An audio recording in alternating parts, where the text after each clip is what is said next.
from my perspective.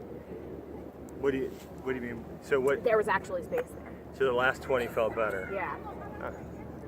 And I don't know why that was. yeah, I don't. They I don't took know a either. couple of the aggressive players out, and that maybe kind of prevented them from pushing that boundary, or if they were tired, or if me penalizing them finally got the message across, which I doubt. I don't know. Yeah, I don't know about that. I did take a note of penalties and trends or whatever, but I didn't pick up on that exactly. Just from viewing the game. Yeah. There was not a lot of space, and it was really tight early, and then the last few minutes they started to get it out wide, and the back line was back, and it felt better. Right. Did you feel like that was? I mean, did you think that had an impact on the game, or you're just not happy that there wasn't enough space? I think it makes the game less interesting because there's less opportunity to score. Right. So it just kind of prevents the big long runs that make people excited. I don't think it impacted the outcome of the game, but I think it could have made the game more exciting if there was more space. Right. Well, I have to be perfectly frank. I didn't pick up on that. I didn't see that as a major point. That just so it had been clear that you felt like there was just too much contact around the breakdown. I liked how you were moving around the breakdown, and I don't know that you changed or if the last 20 minutes were different.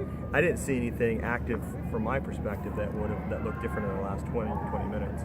I did feel like the first 30, and I don't know how you felt about this, but there was a lot of running in the first 30 minutes. I mean, they were kicking like crazy, and there was a couple sprints.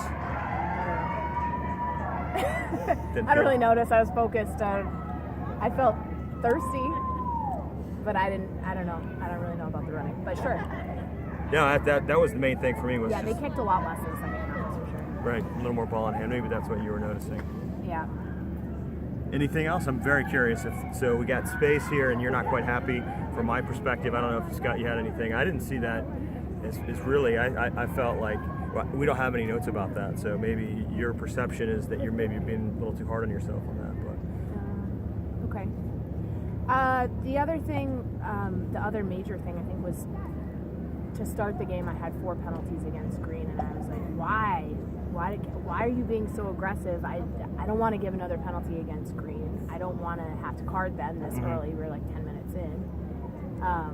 So then there was kind of a messy thing, and I just gave a penalty against Blue to try and make it more even. I don't know.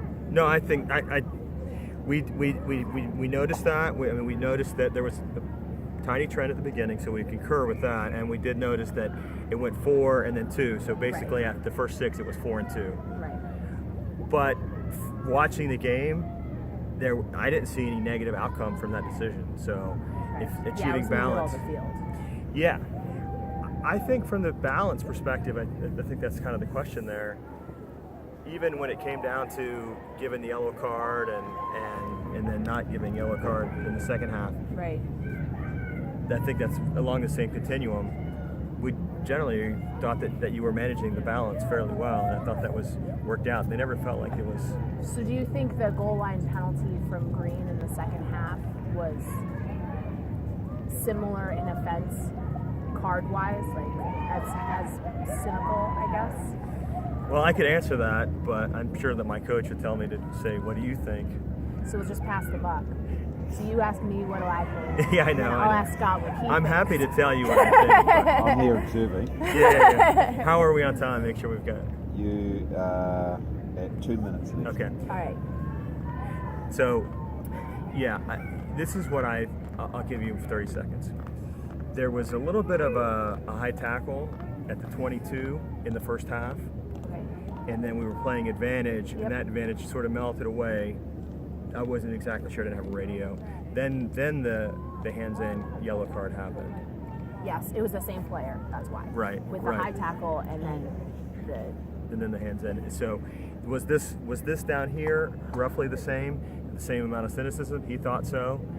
My view on it was that I thought you were managing balance fairly well. I didn't think that going 15-13. I was sort of on your side on that one. I thought that you had looked at it and judged it and thought Yeah, I thought it was a maybe situation. Right. Whereas the other one, it felt like a definite. Right. I agree with you on that. That was my perspective. Okay. Did you have any thoughts, if we have another 30 seconds, do you have any thoughts on how the advantage for the high tackle was resolved? I think I said advantage over when she made the break. Right. And then for that, and then after that, it was just a card. Right. So it wasn't really, it was resolved because she was off the field, but I didn't actually talk to that player about that high tackle. There was another advantage I had for a high tackle, and afterward I talked to her. That was 13 blue, I think.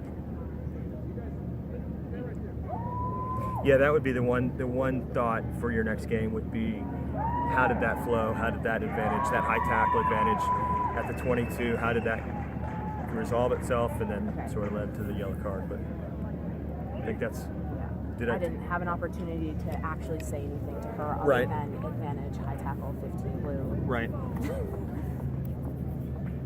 Okay. Something to think about. Yeah, definitely. Always something to think about with foul play. Well, that's all I have. Cool. We're exactly at time. Perfect.